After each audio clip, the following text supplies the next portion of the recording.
నమస్తే, నా పేరు doctor Vijay Kumar, doctor Vijay Kerala Ayurveda, SR Nagar. So ఈ రోజు మనం మాట్లాడబోయే టాపిక్ ప్రివెంటివ్ ఆస్పెక్ట్స్ ఇన్ నేత్ర రోగ. అంటే ఏ విధంగా మనం కంటి చూపుని కాపాడుకోవాలి అనే విధానాల గురించి మనం మాట్లాడుతున్నాం. ఇనిషియల్ గా సర్వేంద్రియానం నయనం ప్రధానం. అన్ని ఇంద్రియాలలో కన్ను అనేది అంత ప్రాధాన్యత ఇవ్వబడింది. ఎందుకంటే మనం 80% ఆఫ్ ది నాలెడ్జ్ మనం కంటి ద్వారానే సంపాదిస్తున్నాం. సో మనం కంటి చూపుని ఎంత కాపాడుకోగలుగుతాం, మన లైఫ్ అంత ప్రశాంతంగా లీడ్ చేయొచ్చు అన్నమాట. సో ఏమేమి చెయ్యొచ్చు, ఏమేమి చేయకూడదు అనేది నేను కొన్ని పాయింట్స్ చెప్తాను. మనం ఫస్ట్ ఆయుర్వేదంలో చెప్పింది దినచర్య. ఇప్పుడు ఎవరు మనం దినచర్య మనం ఫాలో చేయట్లేదు. నిద్ర అనేది సంపూర్ణంగా ఉండాలి. ఉదయాన్నే బ్రహ్మ ముహూర్తంలో లేవాలి అనేది ఇప్పుడు మనం అసలు ఫాలో చేయట్లేదు. 3 గంటల నుంచి 6 గంటల లోపల ఉండేది బ్రహ్మ ముహూర్తం.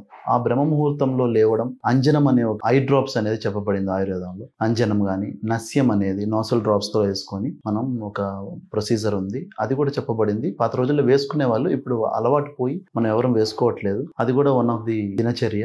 అండ్ కవల గండూష అనేది కూడా చెప్పబడింది ఆయుర్వేదంలో. అది కూడా అంతకుముందు చేసేవాళ్ళు, ఆయిల్ పుల్లింగ్ అనేవాళ్ళు పాత రోజుల్లో. ఇప్పుడు ఎవరు చేయట్లేదు. వాటి వల్ల కూడా కంటి చూపు చాలా పెరుగుతుంది, వినికిడి శక్తి చాలా పెరుగుతుంది. అంతకుముందు ఆపరేషన్స్ అనేది 60లో చేయించుకునేవాళ్ళు, క్యాటరాక్ట్ ఆపరేషన్ కానీ, చూపు తగ్గడం వల్ల ఆపరేషన్ చేసేది. ఇప్పుడు 40లోనే చేయించుకునే వాళ్ళు 70% జనాలు ఉన్నారు. కాబట్టి అవి ఎలా తగ్గించుకోవాలి అనేది కూడా ప్రధానమైన విషయం. సో అంజనం అనేది కానీ, నస్యం అనేది కానీ, కవలం అనేది కానీ, గండూషాన్ని ఈ చర్యలు చేయడం వల్ల, దినచర్యలు చేయడం వల్ల మనకి చూపు బాగా పెరుగుతుంది. అదే విధంగా ఇప్పుడు ఇంగ్లీష్ ఓల్డ్ చెప్తున్నట్లుగా సన్నింగ్ కానీ, అంటే కంటి సన్ ముందు కూర్చోవడం కళ్ళు మూసుకొని, అండ్ బ్లింకింగ్ రిఫ్లెక్స్ పెంచడం, అంటే కళ్ళు మూస్తూ ఆపుతూ ఉండడం కానీ, అండ్ పామింగ్ అనేది ఒక ఇది ఉంది, ఇలా పెట్టుకోవడం. దానివల్ల ప్రాపర్ హీట్ మనకి కంటి చూపుకి పెరుగుతుంది. అది కూడా one of the exercise. And ball ఇసిరేసి బాల్ చూడడం కానీ, ఫింగర్ పెట్టి ఇలా అనడం కానీ, త్రాటకం అనేది కానీ, ఐ క్యాండిల్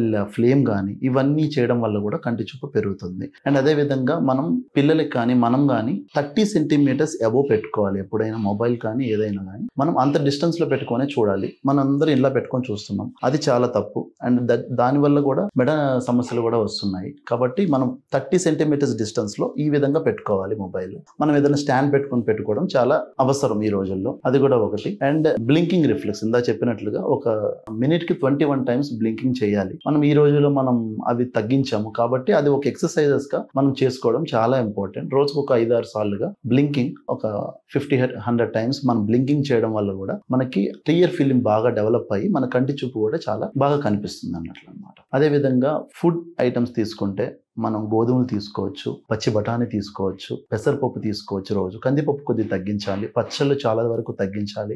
గ్రేప్స్ తీసుకోవచ్చు, డ్రై గ్రేప్స్ కానీ, వాటి ఇది కానీ, దాడిమ అంటే ప్రొమోగ్రెనేట్ తీసుకోవచ్చు మంచిగా. వీటన్నిటి తీసుకోవడం వల్ల కూడా మనకి కంటి చూపు పెరుగుతుంది. వేడి నీళ్లు శరీరానికి తల మీద కానీ పోసుకోవడం తగ్గించడం చాలా ఇంపార్టెంట్. దానివల్ల కూడా ఐ సమస్యలు చాలా వస్తున్నాయి. అండ్ ఆల్కహాల్ తీసుకోకపోవడం, స్మోకింగ్ తగ్గించడం, తీసుకోకుండా ఉంటేనే చాలా మంచిది. ఇప్పుడు మనం ఎంత చెప్తున్నా కూడా పేషెంట్స్ ఏంటంటే అడిక్ట్ అయిపోయి ఉన్నారు. కాబట్టి మాక్సిమం తగ్గించి తీసుకోవడం వల్ల, అండ్ వాటర్ ఇంటేక్ కూడా చాలా ఇంక్రీజ్ చేయాలి. వీటన్నిటి వల్ల కంటి చూపులు చాలా తగ్గుతాయి. అదే విధంగా మనకి మొబైల్స్ అనేది కూడా బ్రైట్నెస్ తగ్గించుకోవడం, బ్రైట్ లైట్ లో కూర్చోవడం, లైట్ వేసుకొని కూర్చోవడం వంటి చేస్తుంటే ఏంటంటే మనకి కంటి చూపులు మనం తగ్గించుకోకుండా కాపాడుకోవచ్చు.